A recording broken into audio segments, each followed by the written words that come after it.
fall into divers of temptation. Bible says in the book of James chapter 1 from verse 2 and 3, my brethren, count it all joy when ye fall into divers of temptations. Verse 3, knowing this, trying of your faith worketh patience. To an average man, how? To a layman, how? How can this be possible?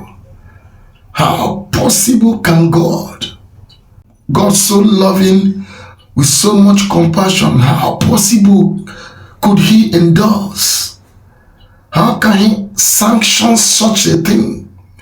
How can God attribute suffering, pain, temptation to his loving children? How possible could this be?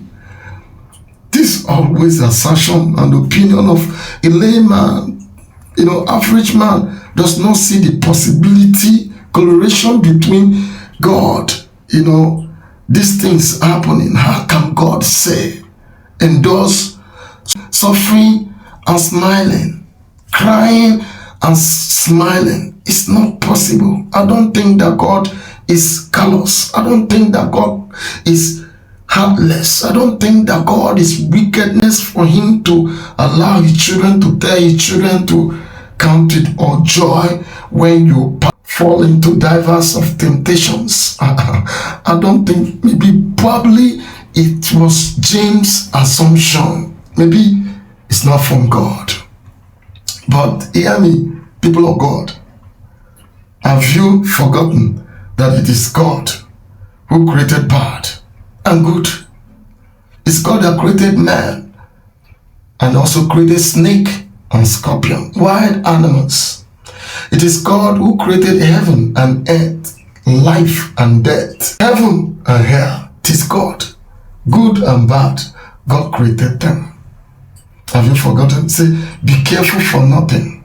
Be careful for nothing, but in everything.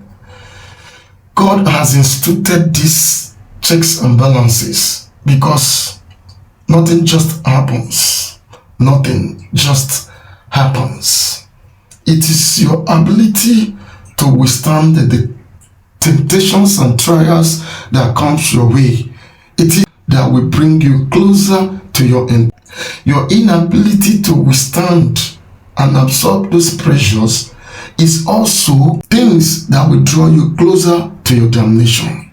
So God knows that of certainty, of a surety, that temptation will come. As long as you're alive, as long as you're breathing, temptations must come. That's why he has prepared you already for you to be aware that when these temptations come, that you should hold them, handle them with care, with love and tenderness.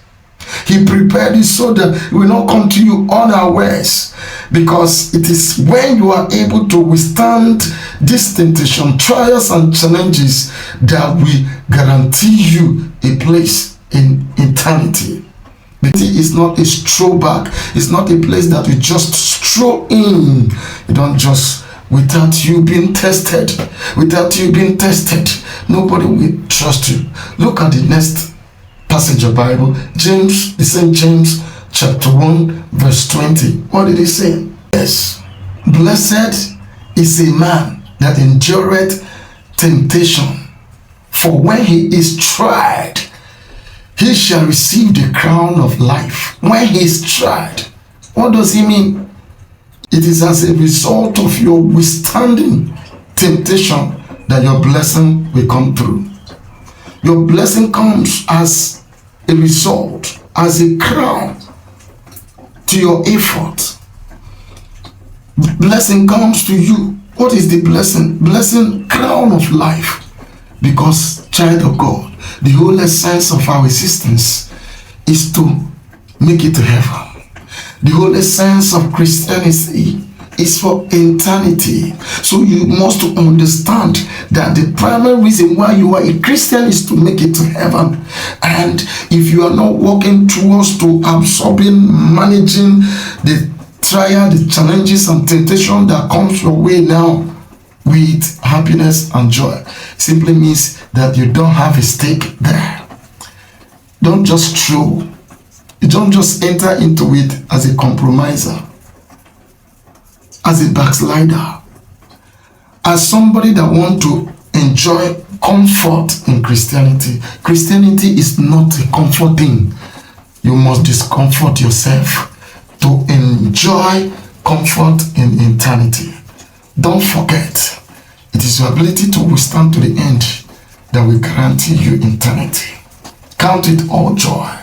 Count it all joy when ye fall into divers of temptations. God bless you.